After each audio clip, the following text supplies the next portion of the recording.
Merhaba, iyi günler, iyi haftalar. Bugün Türkiye için tarihi bir gün. Türkiye yeni bir sisteme geçiyor. Cumhurbaşkanı Erdoğan'ın yemin töreniyle beraber bir başkanlık sistemine geçiyoruz. Bir anlamda Cumhuriyet'in ilk yıllarındaki tek adam yönetiminin dönüşü olarak tanımlanabilir. Çok partili bir hayat var ama meclisin etkisi eskisi gibi olmayacak. Cumhurbaşkanı'nın atadığı bakanlar olacak ve bu bakanların üzerinde meclisin herhangi bir yaptırım gücü olamayacak. Bu konuları daha uzun süre konuşacağız. Önümüzdeki süreç hep bunları konuşmakla geçecek. Ama ben bugün yayında Erdoğan'ın son 30 yılını bir gazeteci olarak yakından izlediğim son 30 yılını biraz mercek altına almak istiyorum ve bu 30 yılda Erdoğan'ın kendisinin nasıl değiştiğini ve bu arada tabii Türkiye'yi nasıl değiştirip dönüştürdüğünü ele almak istiyorum. Burada yayının başlığı olarak verdiğim Erdoğan hareketinden Erdoğanizme başlığını önce bir açmak istiyorum. Erdoğan hareketi lafını ilk olarak Ömer Çelik dile getirmişti. Ömer Çelik, Fazilet Partisi'nin kapanmasından sonra AKP'nin, Adalet ve Kalkınma Partisi'nin kurulma günlerinde o sırada yazarı olduğu Yeni Şafak gazetesinde bu formülü ortaya atmıştı. Ömer Çelik, Erdoğan'ın o tarihteki en yakınındaki siyasi danışmanlarından birisiydi ve o tarihleri bilenler bilir, gazeteciler ve AKP'liler bilir. Erdoğan'ın dışındaki AK Parti kuruluşunda önemli yerleri olan Abdullah Gül, Bülent Arınç, Abdülatif Şener gibi isimlerin de pek haz etmediği bir kişiydi. Ama orada Erdoğan'ın yanında yer aldı, danışmanı olarak yer aldı. Zamanla milletvekili oldu, bakan oldu ve şimdi de adı Cumhurbaşkanlığı yardımcılığı için geçiyor. Bu geçen süre içerisinde Erdoğan'ın yakınında çok kişi ortalıktan kayboldu, etkisini yitirdi, marjinalleşti, dışlandı. Bu anlamda istisnaların başında Ömer Çelik gelir. Ömer Çelik o tarihte AKP'nin kuruluş sürecinde AKP'nin en önemli özelliği olan kolektif akılı bir kenara bırakarak bunu bir Erdoğan hareketi olarak tarif etmişti ve bir muhafazakarlığın demokratikleşmesi olarak tarif etmişti. Birçok yazı yazmıştı. Orada Erdoğan'ın yerliliğine çok vurgu yapıyordu. Yerli ile uluslararası olanı birleştirme becerisine atıfta bulunuyordu. Milli lafını kullanmıyordu. Şu anda meşhur olan yerli ve milliden o tarihlerde sadece yerlinin bir cazibesi vardı. AKP'nin ilk yıllarında milli lafının çok benimsenmiş bir laf olmadığını biliyoruz. Milliyetçilik pek telaffuz edilmezdi, millet de pek telaffuz edilmezdi. O tarihte Ömer Çelik'in AKP'yi bir Erdoğan hareketi olarak tarif etmesi yadırgatıcıydı. Çünkü bu hareket gerçekten bir ortak bir hareketti. Milli Görüş Hareketi içerisinde, yenilikçilik içerisinde kopanların yürüttüğü bir ortak hareketti. En önemli iddiası da zaten parti içi demokrasiydi. Ve böyle o da yolun başında birisinin, çok da hoşlanmadıkları birisinin bu hareketi bir kişiye indirmesinden rahatsızlık duyuldu o tarihte. Çok iyi hatırlıyorum o tartışmaları. Ama bugün gelinen noktada bakıyoruz ki Ömer Çelik'in o tespiti isabetliymiş. O gün için isabetli değildi belki. O gün o hareket Erdoğan'ın lideri olduğu ama Erdoğan'dan ibaret olmayan bir hareketti.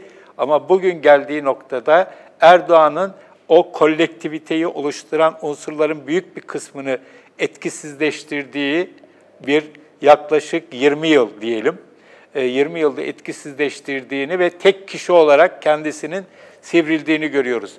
Şu anda var olan en son Bakanlar Kurulu'na baktığımızda, seçilen meclise baktığımızda, yani AKP listelerinden seçilenlere baktığımızda, Cumhurbaşkanı yardımcılığı ve bakanlıklar için adı geçenlere baktığımızda, o yolun ilk anından itibaren Erdoğan'la beraber olan çok az ismin buralarda olduğunu görüyoruz.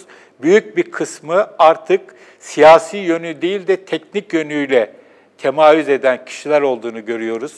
Daha teknokratlardan oluşan bir hareket oluşturdu Erdoğan. Siyaseti büyük ölçüde kendi tekeline aldı. Siyaset üretmeyi, siyaset yapmayı, görüş geliştirmeyi, politika geliştirmeyi tekeline aldı. Kolektif hareketi gerçekten önce bir Erdoğan hareketine dönüştürdü. En son geldiğimiz noktada da hareketi Erdoğan hareketine, ülkeyi de bir Erdoğan ülkesine dönüştürdü. Erdoğanizm tanımını da Ahmet İnsel yaptı. İlk birikimdeki bir yazısında geçtiğimiz günlerde. Bu dönem dönem kullanılmış bir laftır.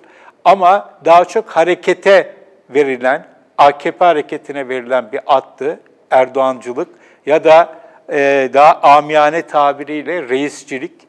Ama Ahmet İnsel'in yaptığı artık bir AKP'yi tanımlamanın ötesinde Türkiye'yi tanımlama anlamında onun otoriter, seçimli otoriterlik olarak ya da Batılıların kullandığı tabiriyle illiberal demokrasi, liberal olmayan, özgürlükçü olmayan demokrasi sistemi, Türkiye'ye gelen sisteme Ahmet İnsel Erdoğanizm adını veriyor.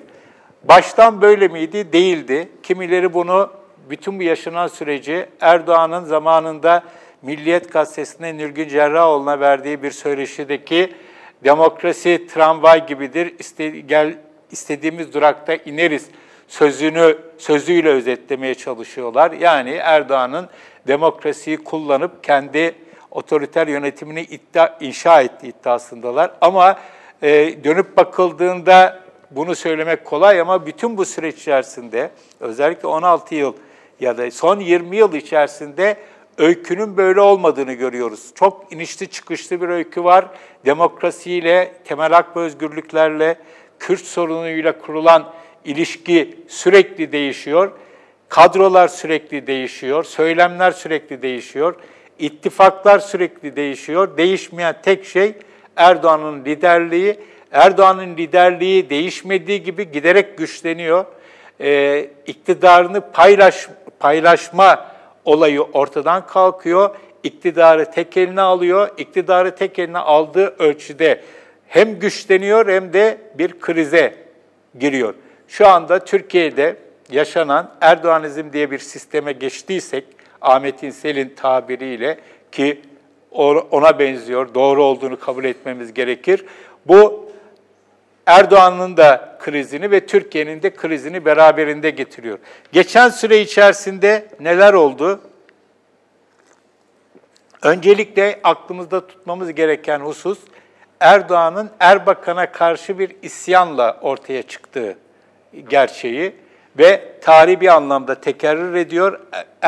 Erbakan'ın tahakkümünün çok ötesinde bir Erdoğan tahakkümü var hareketin üzerinde. Ama geçmişte o kadar güçlü olduğu varsayılan tartışılmasız lider Erbakan'ın hareketi içerisinden bir yenilikçi hareket çıkabilmişti. Ama bugünkü AKP'nin içerisinden hiçbir hareket çıkabilmiş değil, eleştirel hareket çıkabilmiş değil, çıkacağı da benzemiyor. Burada tabii şöyle bir sonuç var, bu Erdoğan'ın başarısı mıdır? Bence tam tersine başarısızlığıdır. Çünkü Milli Görüş Hareketi tıkanıklığını kendi içerisinde yenilikçi hareket üreterek tıkanıklığını aşmayı bildi ve bu hareketi bir anlamda ileri taşıdı bu yenilikçi hareket ve iktidara getirdi. Ancak Erdoğan'ın kurduğu sistemde, parti içi sistemde, hareket içi sistemde ve ülke içi sistemde içeriden bir eleştirinin çıkması, bir kanadın ortaya çıkmasının imkanı yok. Dolayısıyla krizin belli bir aşamasında bu hareket kendi kendini aşabilecek bir harekete, kadrolara kaynaklık edemeyecek ve belli bir andan sonra muhtemelen kendi kendini sonlandıracak. Dağılmadan sonra belki çıkan parçalardan bir takım yeni hareketler çıkabilir ama şu anda gelinen noktada, Erdoğan'ın getirdiği noktada bu hareketin kendini yenileyebilecek hareketler çıkartmasının imkanı yok. Bunun için ne yapılıyor? Sürekli Erdoğan en son yaptığı değerlendirmede de bunu gördük. Parti grubunda da bunu gördük. Partideki sıkıntıyı çok ciddi bir şekilde farkında ve bu sıkıntıyı aşmayı Kongreyi yenileyerek, MKYK'yı ve MYK'yı yenileyerek aşabileceğini sanıyor. Yani isimleri değiştirerek, A'yı alıp yerine B'yi koyarak yapabileceğini sanıyor. Bunun bir çözüm olmadığını herhalde kendisi de biliyor. Krizin farkında, sorunların farkında ama kendi getirdiği noktada çok ciddi bir çözümsüzlüğün de kendi çözümünü üretemediğinin de farkında. Burada tabii en büyük avantajı muhalefetin yetersizliği, kapasite sorunu, kabiliyet sorunu, en son Muharrem İnce olayında gördüğümüz gibi bir şeyleri yaptığı anda aslında muhalefetin hiçbir şey yapamadığı gerçeği. Bu sayede yol alabilen bir Erdoğan hareketi var. Bu hareket halbuki uzun bir süre kendi gücüyle yol almıştı. Sorunlar çıktıkça strateji değiştirdi, politika değiştirdi, müttefik değiştirdi Erdoğan. Bu anlamda çok pragmatist bir tutum takındı. İlk başta alabildiğine demokrat, temel hak ve özgürlüklere çok ciddi vurgu yapan, Batı ile işbirliğine, Avrupa Birliği'ne çok ciddi vurgu yapan bir Erdoğan. Daha sonra Avrupa Birliği ile tam üyelik müzakerelerinin başlaması anından itibaren Avrupa'yı boşlayan bir Erdoğan. Kürt sorununu çözme iddiasıyla çok ciddi bir dönüşümün kapısını aralayan ama çözümün işte o kadar kolay olmadığını ve çok ciddi fedakarlıklar gerektirdiğini kendisi açısından da gördüğü anda bundan vazgeçen bir Erdoğan ve en sonunda geldiği noktada alabildiğine milliyetçileşmiş, İslamcılığın getirdiği pozitif öğeler ne varsa bunların hepsinden arınıp tamamen İslamcılığın negatif öğeleriyle milliyetçiliği harmanlayan bir Erdoğan var.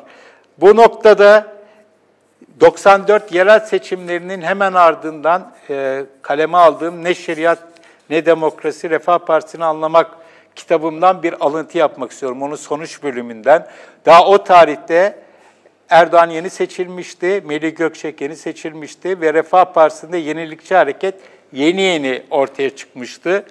Orada Refah Partisi'nin geleceğinde iki eğilimin olduğunu söylemiştim. Bunlardan birisi Türkiye'deki İslami hareketliliğin en dinamik akımı olan İslami liberalizmi, yani özgürlükçü İslamcılığı Refah Partisi kanallarından akıtmak olduğunu ve buradan hareketle Refah Partisi'nden yeni ve daha İslami bir ANAP, yani Turgut Özal'ın Anavatan Partisi gibi bir parti çıkarabilme ihtimalinden bahsetmiştim.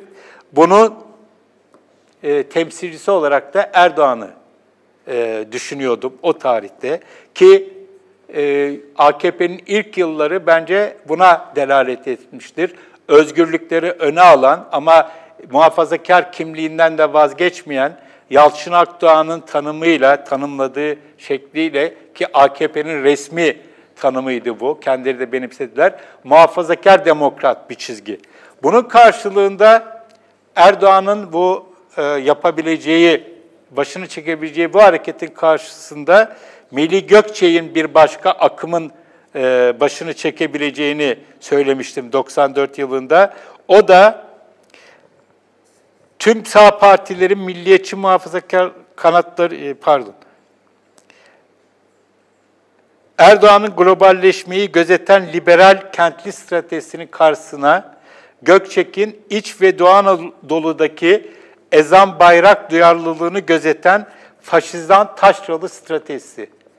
Bu ikilem 94 yılında Refah Partisi'nin önündeydi. Birisi globalizmi gözeten kentli liberal, diğeri de ezan bayrak duyarlılığı içerisinde sıkışmış olan İç ve Doğu Anadolu ve Karadeniz'deki faşizan taşralı strateji. Uzun bir süre Erdoğan o ilk stratejiyi benimseyerek bayağı bir yol aldı, Türkiye'yi değiştirdi, kendisi de değişti, iktidarını sağlamlaştırdı ve geldiğimiz noktada bir süredir Melih Gökçek'e 94 yılında atfettiğim o politikaya sıkıştı kaldı. Ezan bayrak ikileminde taşraya esas olarak hitap eden ki Aslında burada da çok ciddi bir sorun var. Son 24 Haziran seçimlerine baktığımız zaman bu İç ve Doğu Anadolu ve Karadeniz'deki, Taşra'daki seçmen tercihinde AKP'den MHP'ye çok ciddi bir kayışın da olduğunu gördük 24 Haziran'da. Kendini buraya hapsetti. Bu hapsetmiş olmak Erdoğan'ın aslında kendine uzun vadeli bir gelecek çizemiyor olduğunu bize gösteriyor. Ama tabii bütün bunlar, bütün bu krizler, bütün bu çaresizlikler bugün onun yemin edecek ve Türkiye'nin ilk seçilmiş başkanı, Cumhurbaşkanı da değil, ilk seçilmiş başkanı olacağı gerçeğini değiştirmiyor. Onun Türkiye'deki Türk siyasetinin en önemli aktörü olduğu gerçeğini değiştirmiyor. Ama bu gerçekte Erdoğan'ın krizini gizlemeye yetmiyor. Çünkü yıllar geçtikten sonra kentli globalizmi gözeten, kentli liberal çizgiden yerli ve milli, tırnak içinde yerli ve milli bir taşra siyasetine kendisini geriletmiş olması aslında ne kadar ciddi bir krizde olduğunu gösteriyor. Erdoğan'ın krizi tek başına sorun olmayabilir, kendi meselesi der geçeriz ama ülkeyi tek başına yöneten bir kişi olduğu için onun krizi tüm ülkenin krizi oluyor. Onun sorunlarından hepimiz birinci derecede muzdarip oluyoruz ve onun kestiği faturayı hep birlikte ödemekle mükellefiz. Böyle bir zorunluluğumuz var. Böyle bir dayatmayla karşı karşıyayız.